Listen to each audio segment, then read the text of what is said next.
লক্ষ্মীপুরে বিগত সময়ে আন্দোলন সংগ্রামে স্লোগানে মাঠ চাঙ্গা করে আলোচনায় ছিলেন ছাত্রনেতা হাসিবুর রহমান অভি। তার বজ্রকণ্ঠে উজ্জীবিত ছিল নেতাকর্মীরা। এতে বহুবার বিরোধীদের দমন-পীড়নের শিকার হতে হয়েছে তাকে, কারাবরণ করতে হয়েছে কয়েকবার। হাসিবুর রহমান অভি লক্ষ্মীপুর সরকারি কলেজ ছাত্রদলের আহ্বায়ক হিসেবে দায়িত্ব পালন করছেন ও বর্তমানে জেলা ছাত্রদলের পদ প্রত্যাশী। জানা যায়, লক্ষ্মীপুর পৌর ৭ নং ওয়ার্ড থেকে অভির ছাত্র রাজনীতি শুরু। ২০০৮ সালে ছিলেন ওয়ার্ড ছাত্রদলের ক্রীড়া সম্পাদক। পরবর্তীতে লক্ষ্মীপুর সরকারি কলেজ মানবিক বিভাগ ছাত্রদলের সভাপতি, কলেজ ছাত্রদলের সদস্য সহ সমাজ কল্যাণ বিষয়ক সম্পাদক, প্রথম যুগ্ম সাধারণ সম্পাদকের দায়িত্ব পালন করেছেন। ২০১৯ সালে ভারপ্রাপ্ত সাধারণ সম্পাদক ও ২০২২ সালে কলেজ সভাপতি হিসেবে দায়িত্ব পেয়েছেন।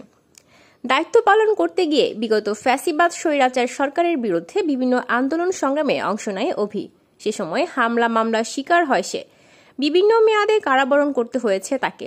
জুলাই আন্দোলনেও ভূমিকা রেখেছেন অভি। তাই তো জেলা ছাত্রদলের নেতৃত্বের প্রত্যাশা তার।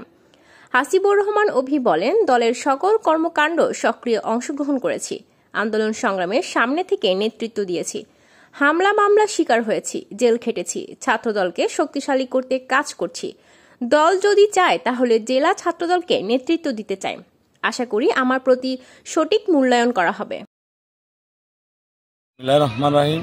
আমি হাসিবুর রহমান অভি, লক্ষ্মীপুর সরকারি কলেজ ছাত্রদলের আহ্বায়ক হিসাবে দীর্ঘদিন থেকে ফ্যাসিস্ট সরকারের আমল থেকে আমি দায়িত্ব পালন করে আসছি। দায়িত্ব পালন করতে গিয়ে আমি হাসিবুর রহমান অভি এবং আমার লক্ষ্মীপুর সরকারি কলেজ ছাত্রদলের বিভিন্ন পোলাপান, বিভিন্ন শিক্ষার্থী সহ বিভিন্নভাবে হয়রানির শিকার হয়েছে। আগামী দিনে আমি হাসিবুর রহমান অভি জেলা ছাত্রদলের পদ প্রত্যাশী। দল আমাকে যদি মূল্যায়ন করে তাহলে তৃণমূল কর্মীদেরকে সাথে নিয়ে জেলা ছাত্রদলকে সুসংগঠিত করার লক্ষ্যে আমি আমার দায়িত্ব সর্বোচ্চ পালন করব। বিগত দিনেও করছি, সামনেও করব।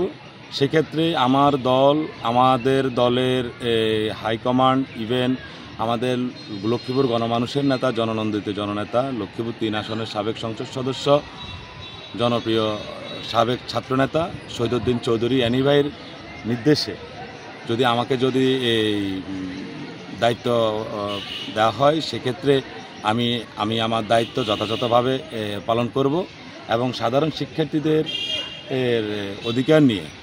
অধিকার নিয়ে আমি কাজ করব, এই আশা ব্যক্ত করছি। সকলে আমার জন্য দোয়া করবেন। আমি যেন জাতীয়তাবাদী ছাত্রদলের একজন কর্মী হিসাবে যেন সবাইকে সাথে নিয়ে যেন কাজ করতে পারি।